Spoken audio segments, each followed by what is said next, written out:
Doctor साहब कैसी हैं आप? जी अल्लाह का फजल, मेहरबानी। मैं हैरान हूँ कि आप सुबह सुबह उठ जाती हैं। मेरा ख्याल है, देखिए जी, सुबह उठना अगर ज़िंदगी में इंसान ने वाकई कुछ अकम्पलिश करना हो ना, तो जो अल्लाह ताला का वक्त का बारे में है, जिसको हम सर्केडियन रिदम कहते हैं साइंटिफिक लैंग्वेज में। सर्केडियन रिदम होता है कि आपके जो हार्मोन्स हैं, पर्टिकुलरली कॉर्टिसोल, जो आपको काम पे लगाते हैं, वो एक ख़ास वक्त पे सिक्रीट होना शुरू होते हैं। यानी सहर के बाद वो बढ़ते चले जाते हैं और दोपहर 2 बजे तक उनका मैक्सिमम वो हार्मोन्स होते हैं, ताकि आप अपनी मैक्सिमम एक्टिविटी कर दें।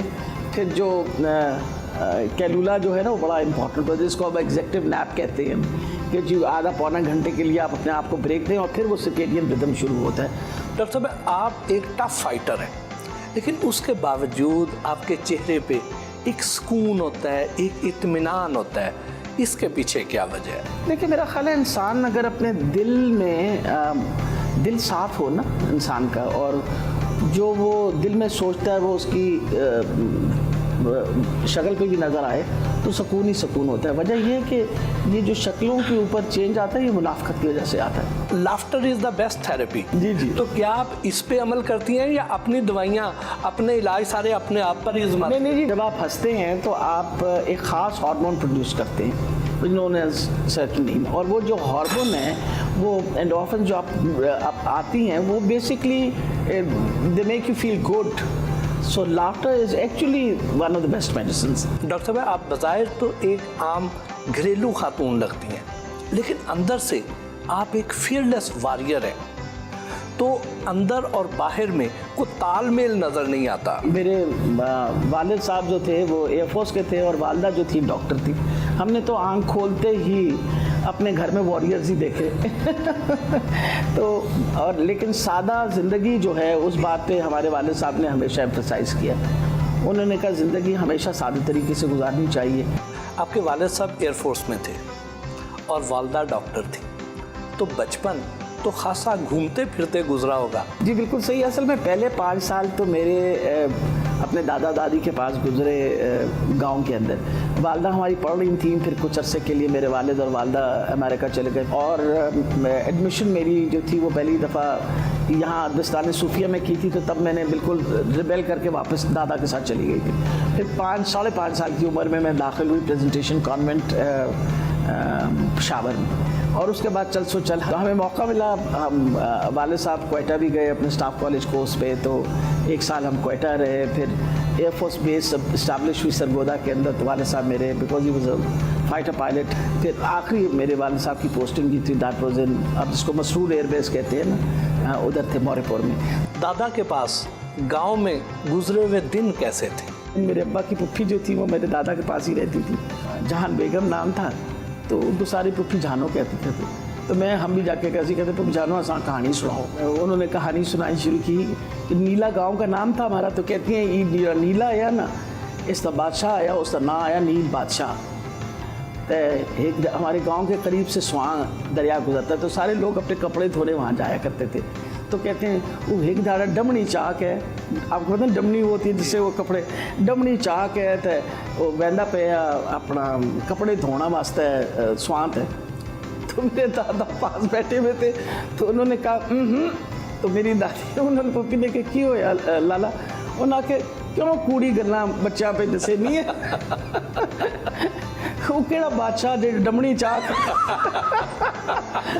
कैन यू बिलीव इट कि 4 साल की उम्र में हमारे दादा हमें ये समझा रहे थे कि बादशाह कौन होते हैं, और जो हमारे मुल्क में बादशाह नहीं है। वैसे तो जो हमारे मुल्क में जितने भी हुक्मरान आए हैं, इन सारों को बादशाह बनने का तो बड़ा शौक रहा है। बादशाहत का तो मतलब होता है कि आप अपनी ज़िंदगी बेहतर करें, इंसानों की ज़िंदगी बेहतर हो या ना हो। That is the basic difference in it. अगर बादशाहत अच्छी होती तो फिर डेमोक्रेसी की कभी बात ना होती। तो बड़ी छोटी उम्र से मैंने इलेक्शनों का काम जो था वो शुरू कर दिया था, और फिर उसके बाद naturally once I became a doctor, फिर पाकिस्तान मेडिकल एसोसिएशन की इलेक्शन जो थी वो लड़ी मैंने।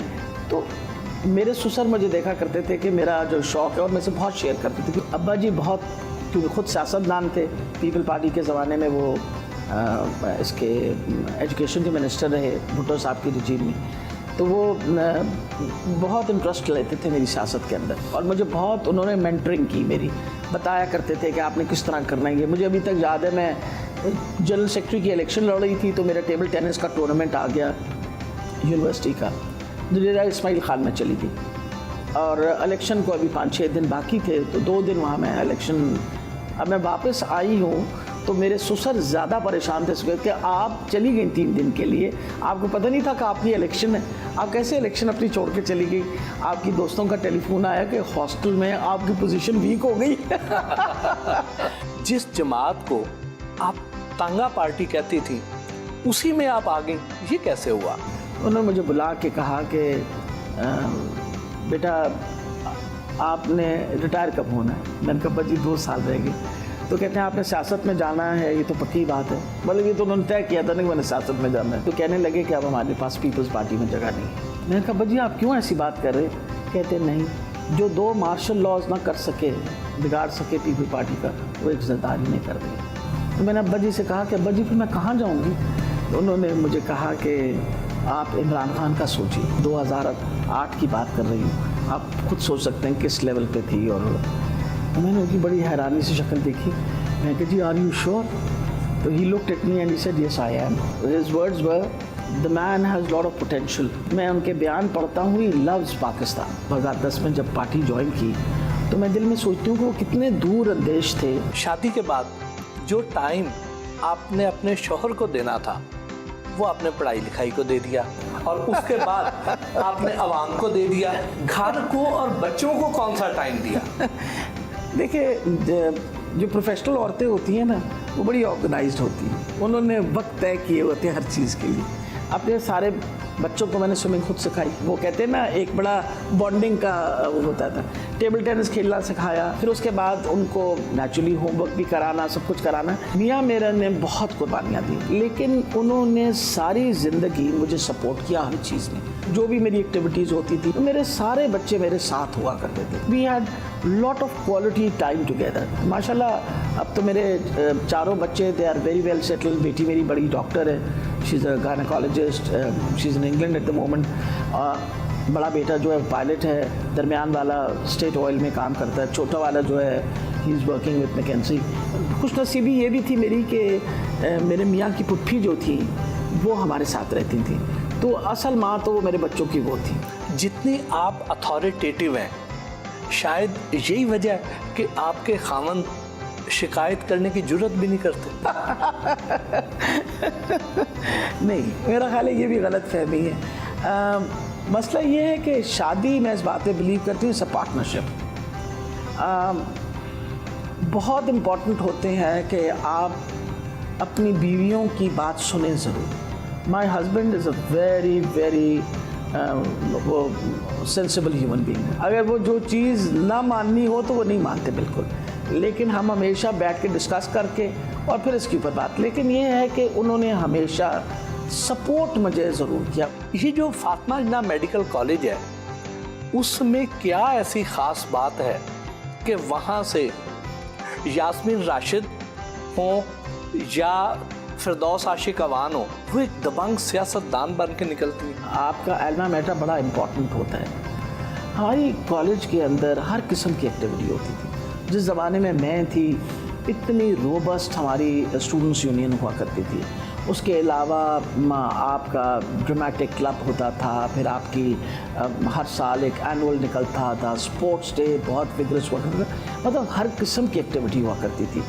तो मैं तो अगर आज किसी को क्रेडिट अपनी जो भी मैंने ज़िंदगी में हूँ, तो बहुत बड़ा क्रेडिट जो एज अ डॉक्टर मैं कहती हूँ, अगर फातिमा जिन्ना की जो मेरी बेसिक एजुकेशन थी वो इतनी स्ट्रॉन्ग थी कि आप सोच भी नहीं सकते। स्टूडेंट पॉलिटिक्स हो या डॉक्टर्स पॉलिटिक्स हो, आप हमेशा इलेक्शन लड़कर अहम ओहदों पर पहुंची।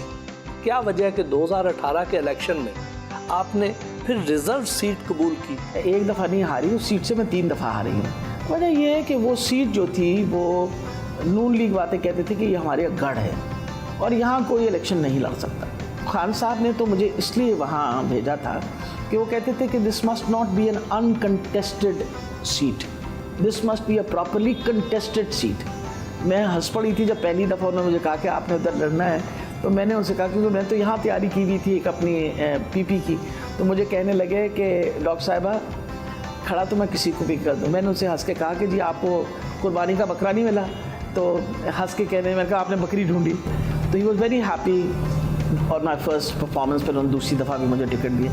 तो जब तीसरी दफ़ा उन्होंने मुझे टिकट दिया तो उनका फ़ोन, पर्सनल फ़ोन आया था मुझे, और उन्होंने कहा था डॉक्टर साहब मुझे बहुत उम्मीद है कि इंशाल्लाह आप जीत जाएंगी, लेकिन मैं फिर भी आई वॉन्ट टू इंश्योर कि you should be the parliament. तो आप मुझे ये बताइए कि आपकी चॉइस है, आपको पहली सीट चाहिए इसकी क्या कहते हैं प्रोविंशियल गवर्नमेंट की, या आपको नेशनल गवर्नमेंट में मैंने तीसरे नंबर पे रखा हुआ है। मैंने कहा सर मुझे आप प्रोविंशियल गवर्नमेंट में रख लीजिएगा, वजह ये कि I would prefer to stay in Punjab, you no.